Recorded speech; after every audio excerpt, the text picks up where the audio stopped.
Rohtak police को आपराधिक घटनाओं के मामले में बड़ी कामयाबी हासिल हुई है। उन्होंने 19 सितंबर को सोनीपत रोड पर हुए ट्रिपल मर्डर के मामले में 25,000 के इनामी बदमाश को गिरफ्तार कर लिया है। वहीं नाकाबंदी की जांच के दौरान एक युवक को 8 देसी पिस्तौल और 24 जिंदा कारतूस के साथ गिरफ्तार किया गया है। इस संबंध में प्रेस कॉन्फ्रेंस करते हुए आईपीएस शशि शेखर ने जानकारी देते हुए बताया कि अपराध जांच शाखा 2 सोनीपत रोड पर बलियाना गांव के पास ट्रिपल मर्डर मामले में जांच कर रही थी और आरोपियों की गिरफ्तारी के लिए जुटी हुई थी। इस मामले में उन्हें देर रात कामयाबी मिली है। खरावड़ गांव के पास से पारस मलिक नाम के एक युवक को गिरफ्तार किया गया है, जिस पर सोनीपत जिले में 20,000 का इनाम और रोहतक जिले में 5,000 का इनाम घोषित किया गया था। इस पर कई अन्य आपराधिक मामले भी दर्ज है। फिलहाल उसे अदालत में पेश कर 6 दिन की रिमांड पर लिया गया है और हत्याकांड से संबंधित पूछताछ की जा रही है। इस हत्याकांड में कौन कौन लोग शामिल थे? गौरतलब है कि गैंगवार के चलते शराब के ठेके पर 3 युवकों की गोली मारकर हत्या की गई थी और इस हत्याकांड में काला जठेड़ी व बिश्नोई गैंग के संबंध का मामला भी सामने आया था। इसी मुकदमा में इन्वेस्टिगेशन के दौरान हमारा CIA 2 का इंचार्ज साहब जो है, जो SI सतीश जी जो मेरे साथ बैठा है, उनको सूचना मिला था कि कोई बड़ी मात्रा में वेपन्स किसी गाड़ी में जा रहा था।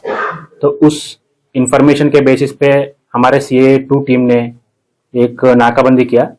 इस नाकाबंदी के दौरान 8 देसी वेपन्स हम रिकवर किया, इंक्लूडिंग 24 जो लाइव राउंड्स है। तो ये रिकवर करने के बाद उसके बेसिस पे मुकदमा दर्ज हुआ PGIMS थाने में और रिकवरी और जिससे हुआ उस बंदा अरेस्ट उसी मोमेंट पे अरेस्ट भी हुआ।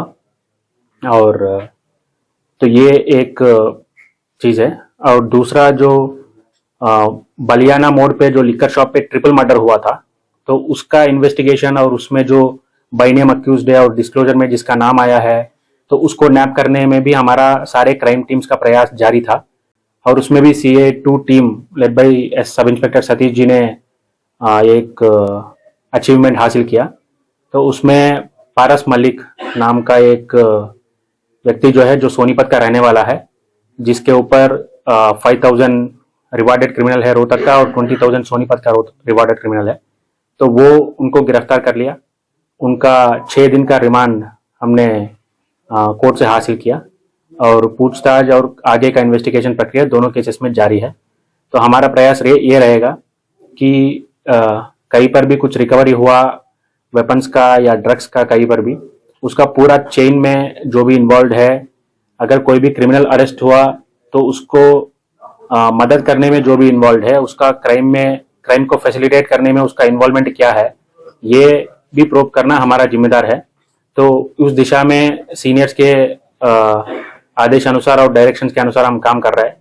तो इस केस में भी जैसा 8 वेपन्स और 24 लाइव राउंड्स गिरफ्तार हुआ, तो हमारा जिम्मेदार ये बनेगा कि ये कहाँ से ये वेपन्स इतनी बड़ी मात्रा में आया और आ रही है और इसको यहाँ डिस्ट्रीब्यूट करने वाले कौन है, मैन्युफैक्चरिंग फैसिलिटी कहाँ है, ये सारे हम as a part of investigation इस पे प्रूव करेंगे।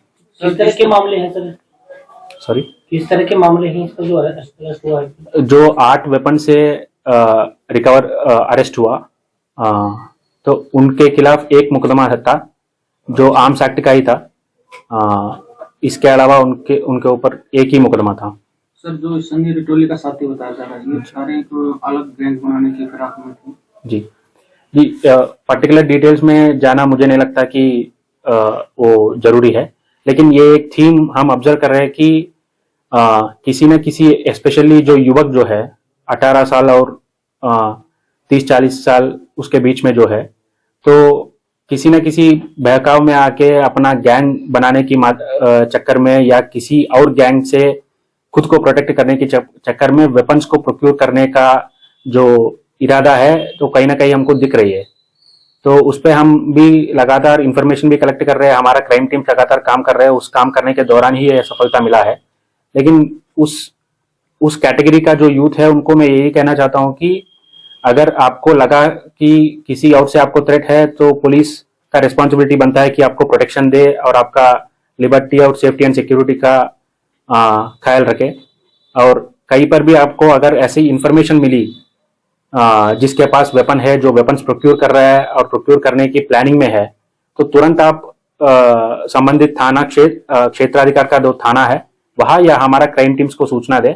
हम ये सुनिश्चित करेंगे कि आपका जो नाम और डिटेल्स है वो सीक्रेट रहे। वहीं आईपीएस की तरफ से जानकारी दी गई कि आजकल बदमाश युवाओं को अपने जाल में फंसाकर गैंग बना रहे हैं और इसलिए सोशल मीडिया का भी सहारा लिया जा रहा है। ऐसे में पुलिस की टीम भी सोशल मीडिया प्लेटफॉर्म पर नजर बनाए हुए है। जो भी इस तरह की गतिविधियों में शामिल होगा उनके खिलाफ सख्त कार्रवाई की जाएगी। उन्होंने अपील की कि अगर कोई क्राइम से होने से पहले उन्हें सूचना मिलती है तो वो तुरंत पुलिस को दे ताकि अपराध को रोका जा सके। अपील रहेगी इस वीडियो को आप शेयर जरूर करें। वॉइस ऑफ पानीपत के लिए ब्यूरो रिपोर्ट।